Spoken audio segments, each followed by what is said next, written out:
Alright guys, so we are on 18 of The Painted Bird. Chapter 18. It took me several days to become reconciled to the idea of leaving Gavrila, Mika, and all my other friends in the regiment.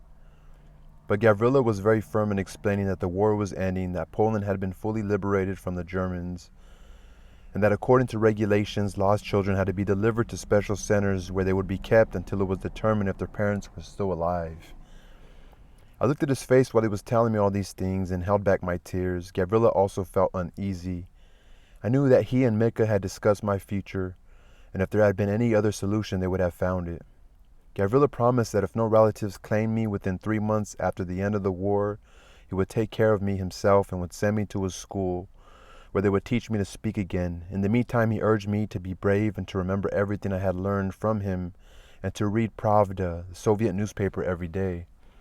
I was given a bag full of gifts from the soldiers and books from Gavrila and Mika. I put on a Soviet army uniform, which was made especially for me by the regimental tailor. In a pocket I found a small wooden pistol with the picture of Stalin on one side and Lenin on the other. The moment of parting had come. I was going away with Sergeant Yuri, who had some military business in the town where there was a center for lost children. This industrial city, the country's largest, was where I had lived before the war. Gavrila made certain that I had all my things and that my personal dossier was in good order. He had assembled in it all the information I had given him concerning my name, previous place of residence, and the details I remembered about my parents, my hometown, our relatives, and friends. The driver started the engine. Mika patted me on the shoulder and urged me to uphold the honor of the Red Army. Gavrila hugged me warmly, and the others shook hands with me in turn as though I were a grown-up. I wanted to cry, but I kept my face straight and laced tight like a soldier's boot. We started for the station. The train was packed with soldiers and civilians. It stopped often at broken down signals, went on and stopped again between stations. We passed bombed out towns, deserted villages, abandoned cars, tanks, guns, airplanes with their wing and tail surfaces cut away. Here and there ragged people ran along the tracks begging for cigarettes and food, while half-naked children stared open-mouthed at the train. It took us 2 days to reach our destination. All the tracks were being used by military transports, Red Cross carriages, and open cars loaded with army equipment. On the platforms, crowds of Soviet and Polish soldiers in a variety of uniforms jostled along with limping invalids, shabby civilians, and blind people who tapped the flagstones with their canes. Here and there nurses directed emaciated people in striped clothes. The soldiers looked at them and said in silence those were the people saved from the furnaces who were returning to life from the concentration camps. I clutched Yuri's hand and looked into the gray faces of these people with their feverishly burning eyes, shining like pieces of broken glass in the ashes of a dying fire. Nearby, a locomotive pushed a gleaming rail car to the center of the station. A foreign military delegation emerged in colorful uniforms and medals. An honor guard quickly formed, and a military band struck up an anthem. The smartly uniformed officers and the men in striped concentration camp clothes passed without a word within a few feet of each other on the narrow platform. New flags were flying over the main station building, and loudspeakers blared music interrupted from time to time by hoarse speeches and greetings. Yuri looked at his watch. We made our way to the exit. One of the military drivers agreed to take us to the orphans' home. The streets of the city were full of convoys and soldiers. The sidewalks swarmed with people. The orphanage occupied several old houses on a side street. Innumerable children peered from the windows. We spent an hour in the lobby. Yuri read a newspaper and I feigned indifference. Finally, the woman principal came over and greeted us, taking the folder with my documents from Yuri. She signed some papers, gave them to Yuri, and placed her hand on my shoulder. I firmly shook it off. The epaulets of a uniform were not meant for a woman's hands. The moment of parting arrived. Yuri pretending to be cheerful. He joked, straightened the forage cap on my head, and tightened the string round the books with Mika's and Gavrila's dedications, which I carried under my arm. We hugged each other like two men. The principal stood by. I clutched the red star attached to my left breast pocket, a gift from Gavrila. It had Lenin's profile on it. I now believed that this star, leading millions of workers throughout the world to their goal, could also bring me good luck. I followed the principal. Walking along crowded corridors, we passed the open doors of classrooms in which lessons were in progress. Here and there, children were scuffling and shouting. Some boys, seeing my uniform, pointed their fingers at me and laughed. I turned away, someone threw an apple core. I ducked and it hit the principal. I had no peace for the first few days. The principal wanted me to give up my uniform and wear ordinary civilian clothes sent to the children by the International Red Cross. I nearly hit a nurse on the head when she tried to take away the uniform. Finally, they let me alone. I slept with my uniform folded under my mattress for safekeeping. After a while, my long, unwashed uniform began to smell, but I still refused to part with it even for a day. The principal, annoyed by this insubordination, called 2 nurses and had them take it away by force. A jubilant crowd of boys surrounded the 3 of us. I broke from the clumsy women and ran out into the street. There I accosted 4 quietly strolling Soviet soldiers. I signaled them with my hands that I was a mute. They gave me a piece of paper on which I wrote that I was the son of a Soviet officer who was at the front and that I was waiting for my father at the orphanage.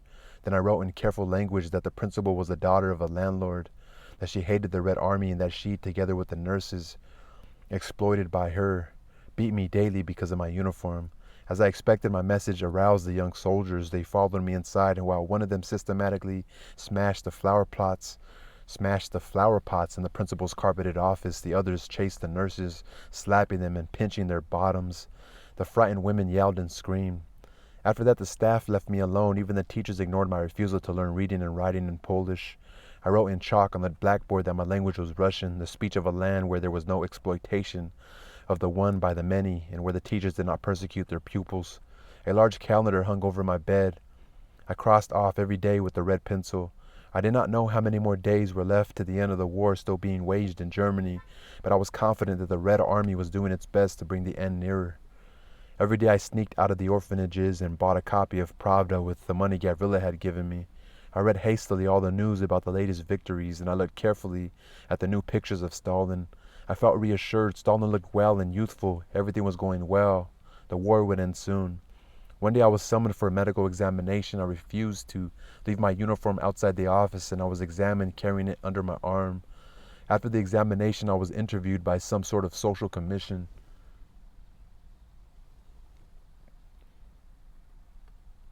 One of its members, an older man, read all my papers carefully. He approached me in a friendly manner. He mentioned my name and asked me whether I had any idea where my parents were planning to go when they had left me. I pretended not to understand. Someone translated the question into Russian, adding that he seemed to think that he had known my parents before the war. I wrote nonchalantly on a slate that my parents were dead, killed by a bomb. The members of the commission gave me suspicious looks. I saluted stiffly and walked out of the room. The inquisitive man had upset me. There were 500 of us at the orphanage. We were divided into groups and attended lessons in small, dingy classrooms. Many of the boys and girls were crippled and acted very strangely. The classrooms were crowded. We were short of desks and blackboards. I was sitting next to a boy about my own age who kept muttering incessantly, "Where is my daddy? Where is my daddy?" He looked around as if he expected his daddy to emerge from under a desk and pat him on his sweaty forehead. Directly behind us was a girl who had lost all her fingers in an explosion. She stared at the fingers of the other children, which were as lively as worms. Noticing her glance, they quickly hid their hands as if afraid of her eyes. Farther away, there was a boy with part of his jaw and an arm missing. He had to be fed by others. The odor of a festering wound emanated from him. There were also several partly paralyzed children. We all looked at one another with loathing and fear. One never knew what one could catch from a neighbor or what he might do. Many of the boys in the class were older and stronger than I. They knew that I could not speak and consequently believed that I was a moron. They called me names and sometimes beat me up. In the morning when I came to the classroom after a sleepless night in the crowded dormitory, I felt trapped, fearful and apprehensive. The anticipation of disaster increased. I was as taut as a rubber band in a slingshot, and the slightest incident would throw me off balance. I was afraid not so much of being attacked by other boys as of seriously injuring someone in self-defense. As they often told us in the orphanage, that would mean jail, and the end of my hopes of returning to Gavrila. I cannot control my movements in a scuffle. My hands acquired a life of their own and cannot be torn away from an opponent. Besides, for a long time after a fight, I could not calm down, pondering what had happened and getting excited again. I was also unable to run away. When I saw a group of boys coming toward me, I immediately stopped. I tried to convince myself that I was avoiding being hit from behind and that I could better gauge the strength and intentions of the enemy. But the truth was that I could not even run away when I wanted to. My legs became strangely heavy with the weight distributed in an odd manner. My thighs and calves grew leaden. grew laden, but my knees were light and sagged like soft pillows. The memory for the lamb. The memory of all my successful escapes did not seem to help much. Some mysterious mechanism bound me to the ground. I would stop and wait for my assailants. All the time I thought of Mika's teaching, a man should never let himself be mistreated, for he would then lose his self-respect and his life would become meaningless. What would preserve his self-respect and determine his worth was his ability to take revenge on those who wronged him. A person should take revenge for every wrong or humiliation. There were far too many injustices in the world to have them all weighed and judged. A man should consider every wrong he had suffered and decide on the appropriate revenge. Only the conviction that one was as strong as the enemy and that one could pay him back double enabled people to survive, Mika said. A man should take revenge according to his own nature and the means at his disposal. It was quite simple. If someone was rude to you and it hurt you like a whiplash, you should punish him as though he had lashed you with a whip. If someone slapped you and it felt like 1,000 blows, take revenge for 1,000 blows. The revenge should be proportionate to all the pain, bitterness, and humiliation felt as a result of an opponent's action. A slap in the face might not be too painful for one man. For another, it might cause him to relive the persecution he had endured through hundreds of days of beating. The first man could forget about it in an hour. The second might be tormented for weeks by nightmarish recollections. Of course, the opposite also held true. If a man hit you with a stick, but it only hurt like a slap, take revenge for a slap. Life at the orphanage was full of unexpected attacks and brawls. Nearly everyone had a nickname. There was a boy in my class called the Tank because he pummeled with his fist anyone who stood in his way. There was a boy called the Cannon because he threw heavy objects at people for no particular reason. There were others, the Saber who slashed the enemy with the edge of his arm, the Airplane who knocked you down and kicked you in the face, the Sniper who aimed rocks from a distance, the Flamethrower who lit slow-burning matches and tossed them into clothing and satchels. It's funny.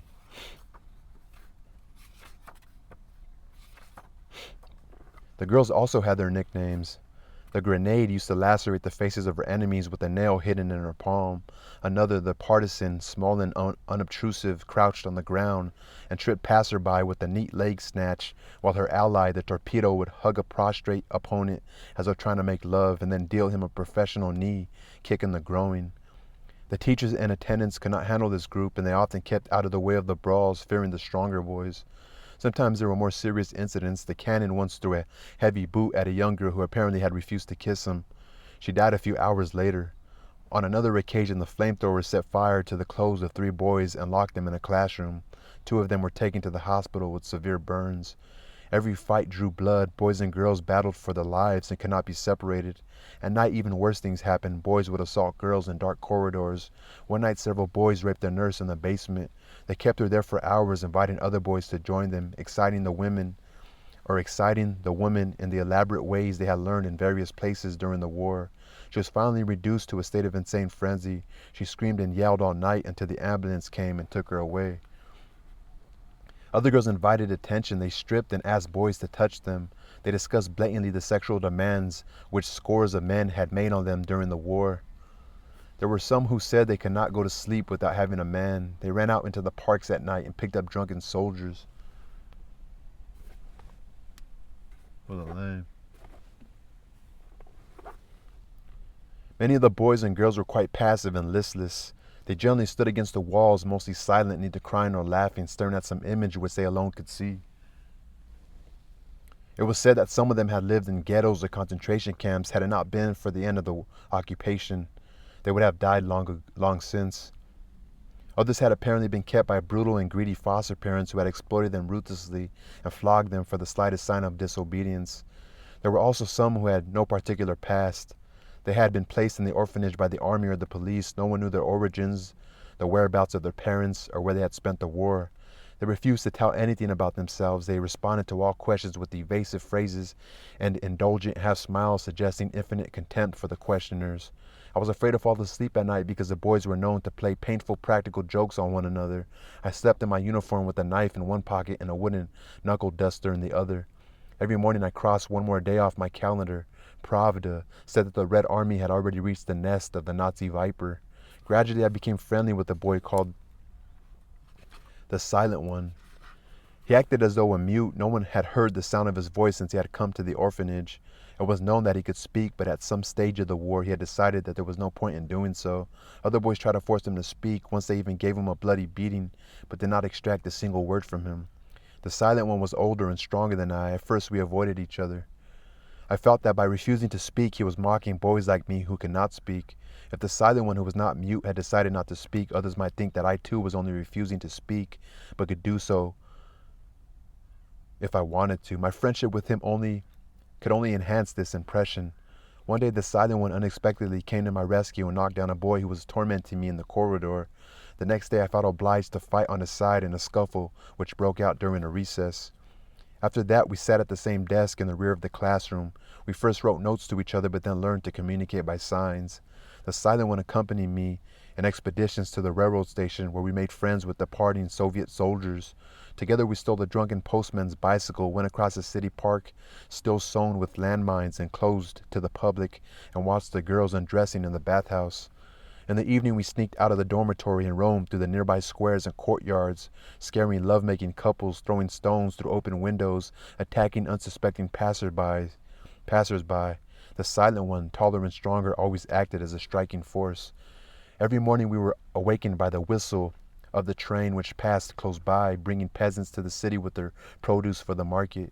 In the evening, the same train returned to the villages alongside its single track, its lighted windows twinkling between the trees like a row of fireflies. On sunny days, the silent one and I walked along the track over the sun-warmed cross ties and the sharp pebbles which hurt our bare feet. Sometimes, if there were enough boys and girls from nearby settlements playing close to the tracks, we would put on a show for them. A few minutes before the arrival of the train, I would lie down between the tracks, face down, arms stretched over my head, body as flat as possible. The silent one would assemble an audience while I waited patiently. As the train was approaching, I could hear and feel the thudding roar of the wheels through the rails and ties until I was shaking with them. When the locomotive was almost on top of me, I flattened even more and tried not to think. The hot breath of the furnace swept over me, and the great engine rolled furiously over my back. Then the carriages rattled rhythmically in a long line as I waited for the last one to pass. I remember when I had played the same game in the villages. It so happened that once, at the very moment of passing over a boy's body, the engineer had released some burning cinders. When the train was gone, we found the boy dead, his back and head burned like an overbaked potato. Some of the boys who had witnessed the scene claimed that the fireman had leaned out of his window, seen the boy, and released the cinders on purpose. I recalled another occasion when the couplings hanging free at the end of the last carriage were longer than usual, and they smashed the head of the boy lying between the rails. His skull was staved in like a squeezed poppy pod. Despite these grim recollections, there was something immensely attractive about lying between the rails with the train running above. In the moments between the passing of the locomotive and the last car, I felt within me life in a form as pure as milk carefully strained through a cloth. During the short time when the carriages roared over one's body, nothing mattered except the simple fact of being alive. I would forget everything: the orphanage, my speechlessness, Gavrila, the silent one. I found at the very bottom of this experience the great joy of being unhurt. After the train had passed, I would rise on trembling hands and weak legs and look around with greater satisfaction than I had ever experienced in exacting the most vicious revenge from one of my enemies. I found at the very bottom of this experience the great joy of being unhurt. After the train had passed, I would rise on trembling hands and weak legs and look around with greater satisfaction than I had ever experienced in exacting the most vicious revenge from one of my enemies. I try to preserve that feeling for future use. I might need it in moments of fear and pain. By comparison with the fear that filled me when I waited for an approaching train, all other terrors appeared insignificant. I walked off the embankment, feigning indifference and boredom. The silent one was the first to approach me with a protective, though elaborately casual air. He brushed off bits of gravel and splinters of wood embedded in my clothing. Gradually I overcame the trembling of my hands, legs, and the corners of my parched mouth. The others stood in a circle and watched in admiration. Later I returned with the silent one to the orphanage. I felt proud and knew that he was proud of me too. None of the other boys dared to do what I had done. They gradually stopped bothering me, but I knew that my performance had to be repeated every few days. Otherwise there would surely be some skeptical boy who would disbelieve what I had done and openly doubt my courage. I would press my red star to my chest, march to the railroad embankment, and wait for the thunder of an approaching train. The silent one and I used to spend a good deal of time on the railroad tracks. We watched the trains go by, and sometimes we jumped on the steps of the rear cars, getting off when the train slowed down at the crossing. The crossing was located a few miles from the city. A long time ago, probably before the war, they had started building a spur which was never finished. Old rusty switching points were overgrown with moss, for they had never been used. The unfinished spur line ended a few hundred yards away at the end of a cliff from which a bridge had been planned to spring. We carefully inspected the switching points several times and tried to move the lever, but the rusty mechanism would not budge. One day we saw a locksmith at the orphanage open a jammed lock simply by soaking oil into it. On the following day, the silent one stole a bottle of oil from the kitchen, and in the evening we poured it over the bearings of the switch mechanism. We waited for a while to give the oil a chance to penetrate, and then we hung on the lever with all our weight. Something creaked inside and the lever moved with a jolt, while the point switched to the other track with a screech. Scared by our unexpected success, we quickly threw the lever back. After that, the silent one and I exchanged knowing glances whenever we passed by the fork. This was our secret, and whenever I sat in the shade of a tree and watched the train appear on the horizon, I was overcome by a sense of great power. The lives of all the people on the train were in my hands. All I had to do was leap to the switch and move the points, sending the whole train over the cliff into the peaceful stream below. All it needed was one push on the lever. I recall the trains carrying people to the gas chambers and crematories. The men who had ordered and organized all that probably enjoyed a similar feeling of complete power over their uncomprehending victims. They also controlled the fate of millions of people whose names, faces, and occupations were unknown to them, but whom they could either let live or turn to find soot flying in the wind. All they had to do was issue orders, and in countless towns and villages, trained squads of troops and police would start rounding up people for ghettos and death camps. They had the power to decide whether the points of thousands of railroad spurs would be switched to tracks leading to life or to death. To be capable of deciding the fate of many people whom one did not even know was a magnificent sensation. I was not sure whether the pleasure depended only on the knowledge of the power one had or on its use. A few weeks later, the silent one and I went to a suburban marketplace where peasants from the neighboring villages brought their produce and home crafts once a week. We usually managed to snare an apple or two, a bunch of carrots, or even a glass of cream in return for the smiles we lavished on the buxom peasant women. The market was swarming with people. Farmers loudly hawked their goods, women tried on colorful skirts and blouses, scared heifers mooed, and pigs ran squealing underfoot. Staring at the gleaming bicycle of a militiaman, I stumbled against a tall table with dairy produce on it, knocking it over. Buckets of milk and cream and jugs of buttermilk spilled everywhere. Before I had time to run away, a tall farmer, purple with rage, hit me hard in the face with his fist. I fell down, spitting out 3 teeth together with blood. The man lifted me by the scruff of my neck like a rabbit and went on beating me until the blood spattered over his shirt. Then he pushed aside the gathering crowd of onlookers and jammed me into an empty sauerkraut barrel and kicked it over into a garbage heap.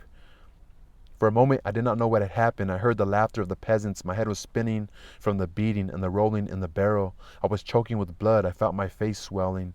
Suddenly, I saw the silent one, pale and trembling. He was trying to get me out of the barrel. The peasants, calling me a gypsy stray, laughed at his efforts. Afraid of further attacks, he started rolling the barrel with me inside toward a water fountain.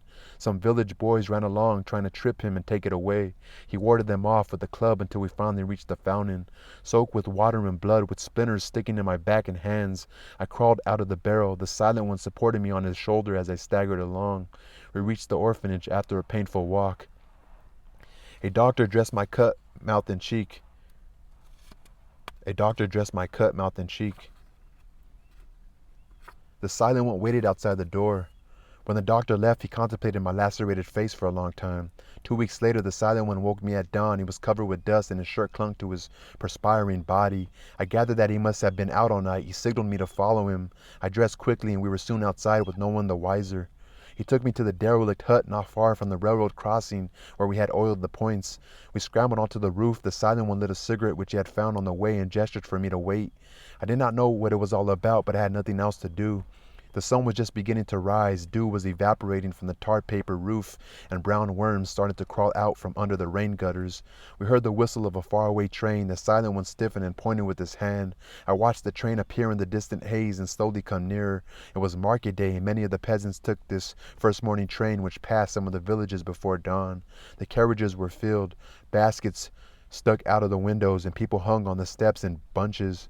The silent one drew closer to me. He was perspiring and his hands were moist. He licked his dying lips from time to time. He brushed back his hair. He stared at the train, and suddenly he seemed much older. The train was approaching the crossing. The cramped peasants looked out of the windows, their blond hair flying in the wind. The silent one squeezed my arm so hard that I jumped. At the same moment, the train's engine veered aside, twisting violently as if pulled by some invisible force. Only the two front cars followed the engine obediently. The others hobbled and then, like frisky horses, started climbing on one another's backs, falling off the embankment at the same time.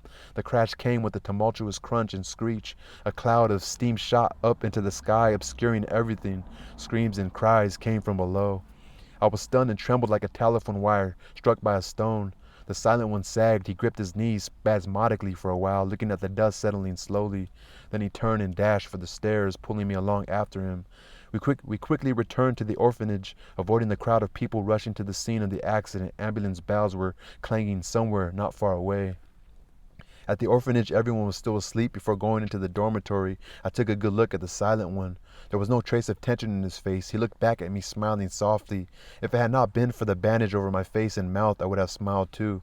During the next few days, everyone at school talked about the railroad disaster.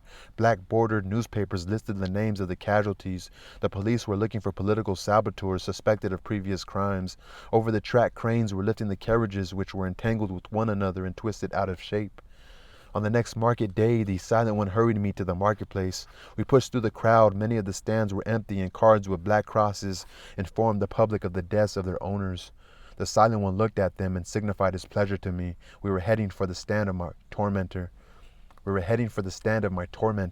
looked up. The familiar shape of the stand was there, with its jugs of milk and cream, bricks of butter wrapped in cloth, some fruit. From behind them, as in a puppet show, popped up the head of the man who had knocked out my teeth and pushed me into a burrow.